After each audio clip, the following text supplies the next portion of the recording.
Nah, teman-teman, apa sih yang mau kita bahas di pembelajaran kali ini? Yang pertama yaitu pengangguran di Indonesia. Yang kedua yaitu kondisi pengangguran di Indonesia. Yang ketiga yaitu faktor apa aja sih yang mempengaruhi pengangguran. Yang keempat yaitu dampak pengangguran.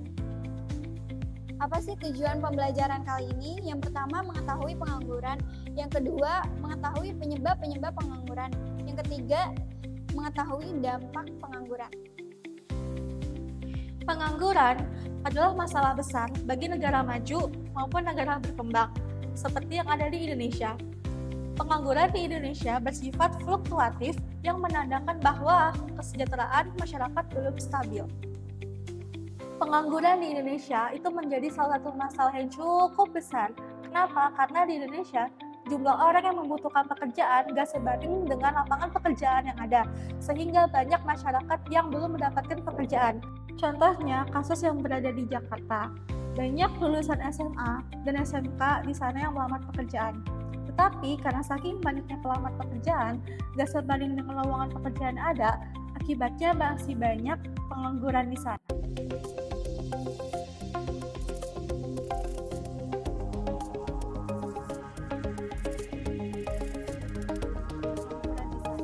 Contoh yang kedua yaitu kasus yang berada di Bekasi, pengangguran akibat PHK.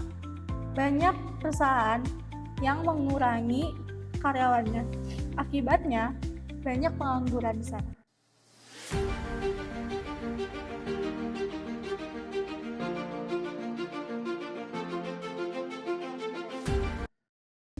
Kondisi pengangguran di Indonesia, kalau kita lihat data beberapa tahun terakhir, itu mengalami naik turun. Kondisi ini menunjukkan bahwa kalau perekonomian Indonesia itu belum stabil dan masih menghadapi beberapa tantangan.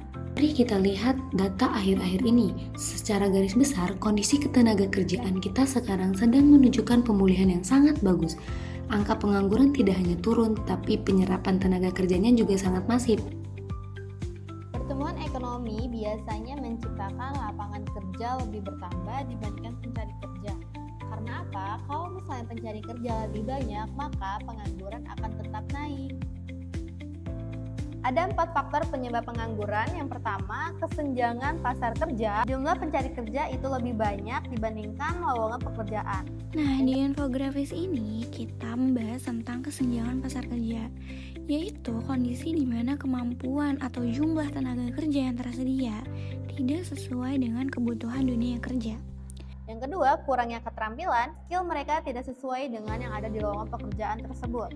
Nah, infografis ini ngejelasin tentang masalah kurangnya keterampilan pada pencari kerja, khususnya ketika mereka tidak memiliki keahlian yang sesuai dengan kebutuhan dunia kerja saat ini.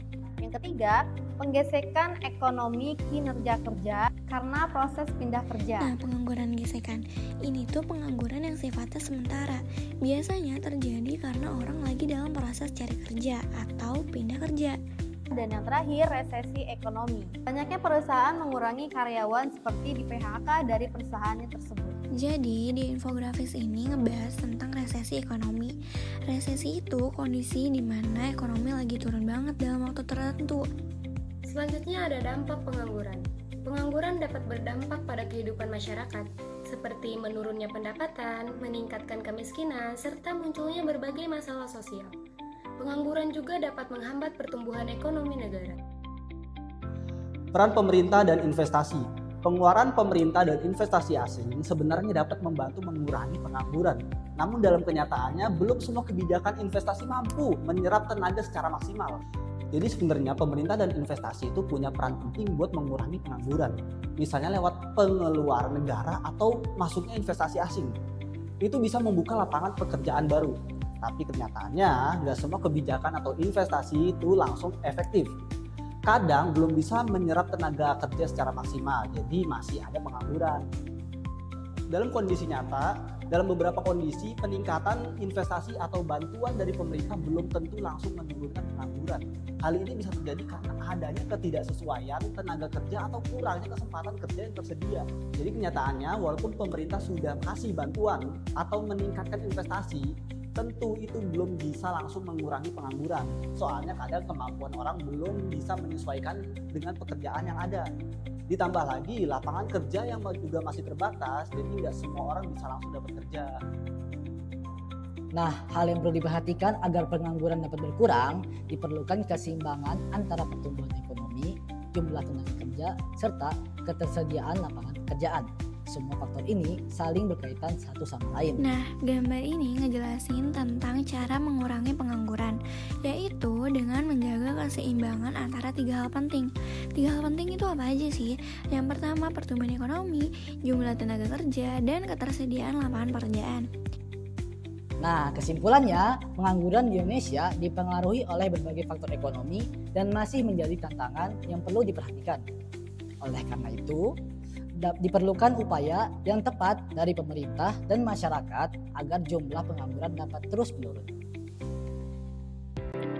Yuk bangkit belajar skill baru dan mulai langkah kecil menuju masa depan.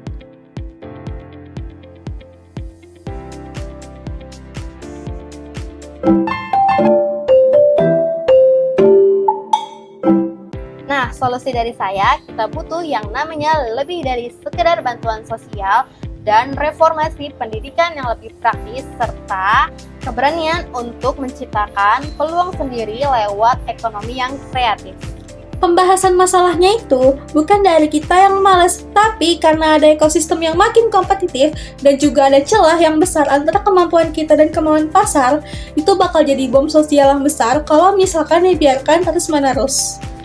Pernahkah kamu merasa sudah memberikan segalanya, seperti gelar sarjana, ratusan CV dikirim, puluhan interview, tapi jawabannya tetap sama, nihil, kamu tidak sendirian. Pengangguran bukan sekedar angka di data BPS, tapi realita pahit di depan mata kita.